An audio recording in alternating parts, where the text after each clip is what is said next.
The Gatling gun tower just got released and it is definitely the most overpowered tower in the entire game, dealing over 1000 DPS at max level, but is it really the best tower in the entire game? Now obviously this is a late game tower costing $5,000 to place. And today I'm going to compare the Gatling gun tower with the fan favorite Accelerator to see which tower is the best late game tower in TDS. And for my loadout I'm using DJ, Commander, Gold Soldier, Brawler, and the Excel. Before we start, let's look at some stats for the Gatling gun. At level 0, it costs a total of $5,000 to place. It has a damage of 6, an ammo of 50, a fire rate of 0.158, a reload time of 2.5 seconds, a range of 25, and a DPS of 28.85. You already have the ability to control the tower at level 0, which essentially makes it so that it has infinite range and you can target whatever you want.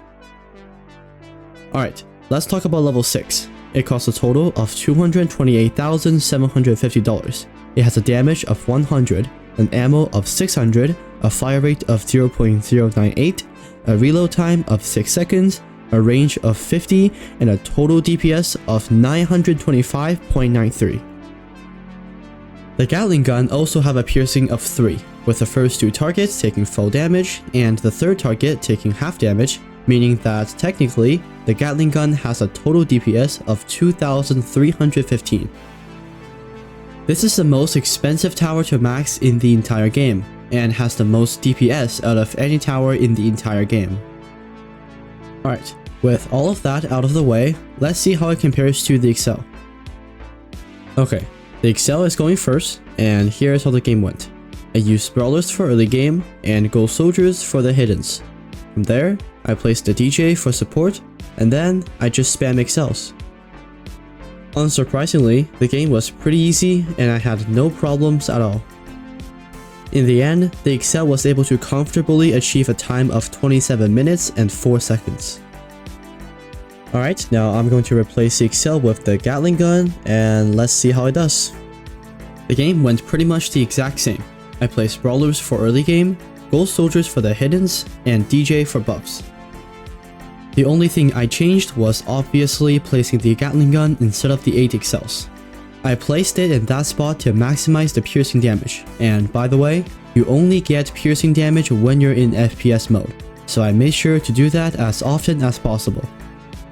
I had absolutely no issues during the entire mid game, and as for late game, well, just see this for yourself.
In the end, the Gatling gun was able to achieve a time of 26 minutes and 42 seconds, but I did use more consumables, especially on wave 40.